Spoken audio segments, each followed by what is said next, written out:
Kujua kwa nini unafanya unachokifanya ni muhimu zaidi kuliko kujua namna ya kufanya unachokifanya, lakini hujui kwa nini unafanya.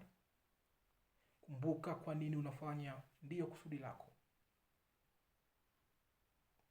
Mara nyingi kusudi lako ndiyo sababu ya wewe kuwepo hapa duniani.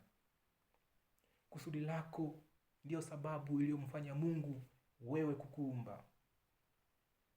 Kwa hiyo ukijua kwa nini unafanya unachokifanya, utafanikiwa sana kuliko mtu anayejua namna ya kufanya anachokifanya, lakini hajui kwa nini anafanya.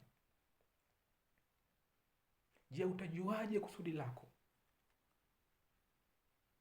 Jua nini unakipenda kuliko vitu vyote. Jua nini unachokifanya kwa ubora na kwa ufanisi wa hali ya juu kuliko vitu vyote.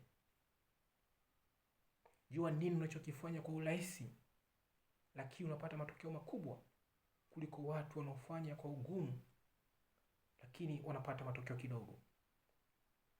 Kwa hiyo ukijua nini unakifanya kwa urahisi, mpaka watu wengine wanashangaa. Kwa maana wewe unachokifanya kwa urahisi, watu wengine wanakifanya kwa ugumu, na wanapata matokeo madogo kuliko matokeo unayopata wewe wakati unafanya kwa urahisi. Kwa maana hilo ndio kusudi lako.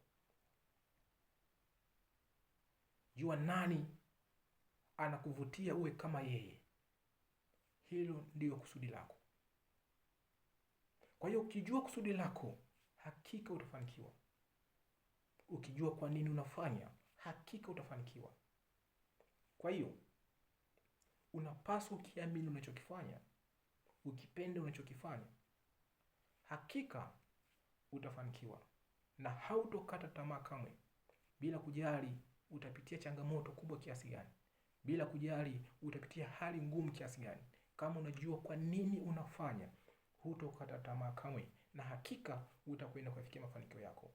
Bila kusahau, mafanikio yako ndiyo furaha yangu. Asanteni sana kwa kunisikiliza, na Mungu awabariki.